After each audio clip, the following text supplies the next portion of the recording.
Our next briefing is going to be on resourcing. I do believe that one of our briefing presenters is not able to be with us today. Their child, Jennifer's child, was sent home yesterday from school with all those symptoms, right? And so she is having to work with that at home. And so bless this guy's heart, he is new to sacred.org, and right away we just put Joe to work.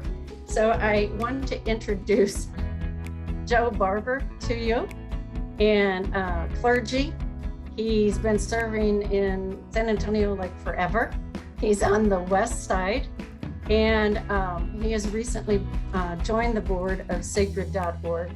Jennifer Cook, who is going to be with us, also serves on that board, but she spends her days working at the San Antonio Area Foundation. So she was kind of our civic leader coming into this. But I think Joe has been briefed, and he's going to be strong, and we're all going to support you, Joe.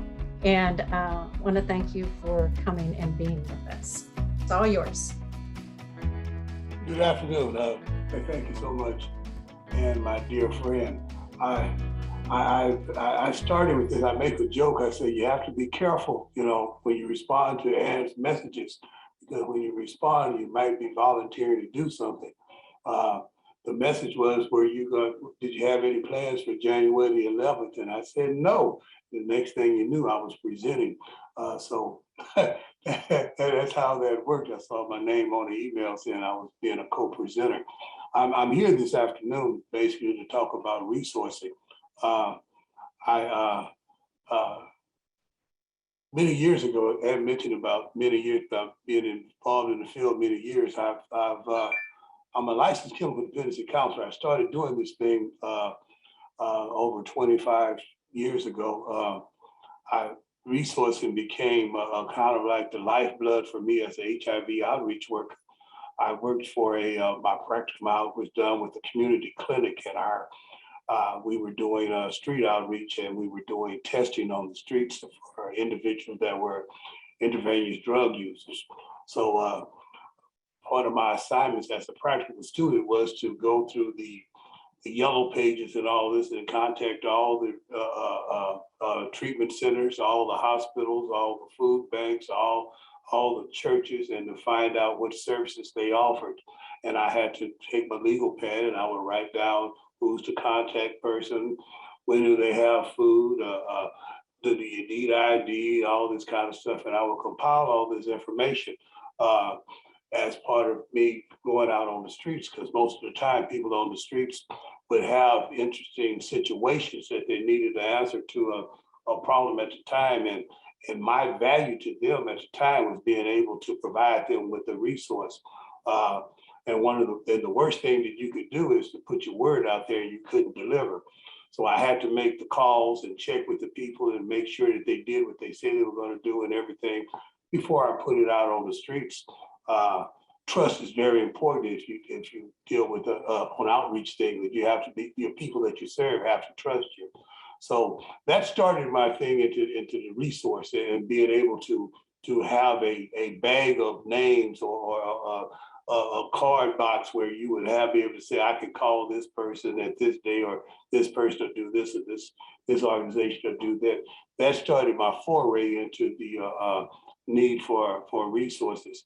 I'm partnering with Jennifer, and we're praying for her and the baby, because being a parent, even though my babies are grown now, anybody that's a parent, when your baby gets sick, man, that kind of like takes all the wind out of the family. I mean, when your baby's sick, I mean, they are really sick, and that takes all of your attention and all your emotions. So my prayers are out for her. We have I have my tech person that's going to help me with the tech part. So Jennifer was going to do that for us. And if she just click that up, man, I'll be able to show you what Jennifer had put together. We had put together to be able to present to you on this afternoon. It's just a couple of slides that we have to show basically about sacred. Sacred for me is like woo-wee. A breath of fresh air. I make a joke and say, no longer do I have to pull those 3x5 cards, you know, and or go and try to get numbers that you've had over the years and hope they still work. Sacred kind of relieved me of that pressure. And I'm very grateful for that, because now I can rely on the sources that have. If right now if she comes up, then we'll show what she has. And while she's showing up, I'm a Baptist preacher. I can keep talking forever, so that's okay. She's going to come up. Trust me, be sure that she does. There goes some slides. The main thing that I found for the need for sacred, I was doing some outreach and talking to some guys, and they told me about sacred. They told me about a guy named Bill Neely that was looking for me. And I'm a moving target, so I'm hard to catch. So I said, okay, I can understand that. But anyway, that he had this resource, and they wanted to talk to me about what we did at the St. Luke Church. And the idea of sacred, which I found out, was that it was into the community, in the community, with the community, for the community. For me, that was really an idea that spoke to me as a church, because the church is in the community, it is with the community, and it is for the community. So that, when I saw that tagline, that really touched me as a pastor in the West Side community, where my idea is that the church should resemble the community that you reside. So when Bill approached me with this and showed me this, I said, oh man, this is going to be my perfect answer to what needs in the West Side community. Sacred has shown me, and as you can see, 88% of physicians report some, many of all patients with social conditions such as poverty, unemployment, or lack of education or addiction. Now, I'm not good with numbers, but as someone that's in the neighborhood, I can tell you that's right. Most of the people that I see that come to me are either having problems with income or having problems with a job, or having problems with even information or education as far as how to deal with even the situation that they're dealing with. Or because of all this, we're dealing with addiction also. So I understand the statistics of that, and being that I live it and I see it every day. So this is again in community, with community, and for community. It's based on a survey in 2018. So this was something that got my interest as a pastor of a church in a community that really spoke to all of those high points on this slide. That most of the people around me were involved in those categories. So that spoke to my spirit as far as being sacred, being a valuable resource, a point of resource for me. With sacred helps, we find, and my friend Bill is great on this. The numbers that he's coming up with, that people that are even, you know, the value of a site is really how many people come to your site. There's no need of having a site if nobody visits it.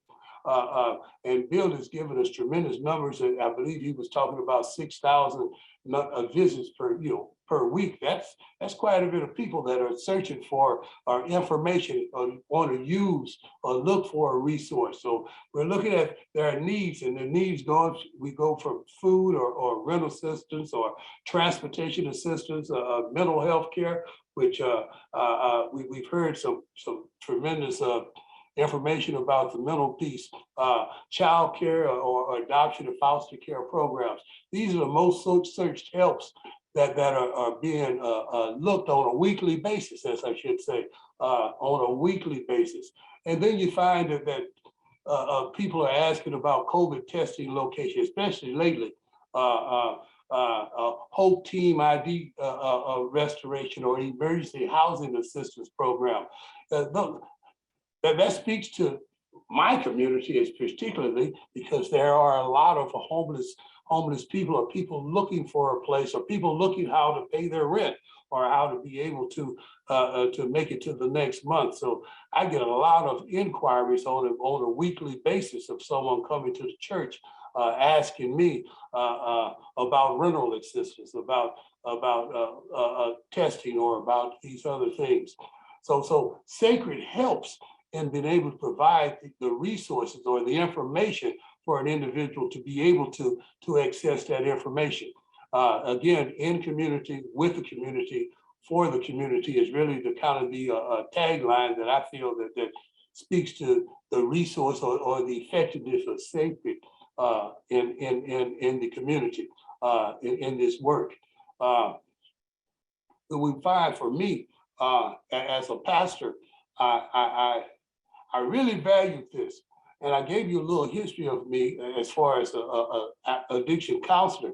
But then I went for a period of time where I was totally a pastor. I wasn't doing any outreach anymore. I was mainly spending time pulpit, sermon preparation, Bible study preparation, budgets, things of this nature going on with inside the church, that I wasn't out doing a lot of outreach. Didn't have the need to do this anymore until I became a full-time pastor in the community where I served. Then again, the needs of the community kind of slapped me in the face again. And the problem is that Rolodex that I had was outdated. All those guys that I worked with 20 years ago, they were no longer around. Those agencies, they were no longer in business. So I had an outdated Rolodex, for a present need. So then I was like crazy with trying to find things. In our context, as from a faith-based perspective, the church, from my history, in my community, has always been the first place that people of my community went for answers. And the pastor in particular, he was the expert about politics. He was the expert about health. He was the expert about money. He was the expert about everything. It was like pastor, he had a wealth of information, from a child on. It seemed like, go ask pastor. My mom and grandmother would say things to me that pastor told her, and I'm going like, how he know? He's old, and what does he know about afros? What does he know about, the Ohio players? What does he know about those things? But mama would say, well, Pastor Wilkerson said. I'm going, oh, here we have to go. But that's the context of the community that I grew up in. Everything you needed, you went to the church. You didn't go. I didn't know anything about going to the government agencies. If I needed some food, I went to the church, and the church gave me some food, and we fed people. We had communal feeding. We education. We all, I know that for a fact. That every politician during election time, they were guests at the church. Because of the fact the pulpit had a strong effect in the community. So that it just seemed natural that in this context, that the church itself would be the place where those in the community would come to me asking for, excuse my language, the hookup as far as what's going on in the community. Now, if I don't know, we're in a time now where sometimes you can pray, but it's all right to pray for somebody, but it'd be a whole lot better if you pray with them and give them a sandwich at the same time. And it's kind of a little bit more effective as far as the faith walk. So it became necessary for me as a pastor to look for resources to be able to address the community, because people were still coming to the pastor expecting me to know where to go. Hence sacred comes in along and allows me now to be able to effectively point somebody in that direction.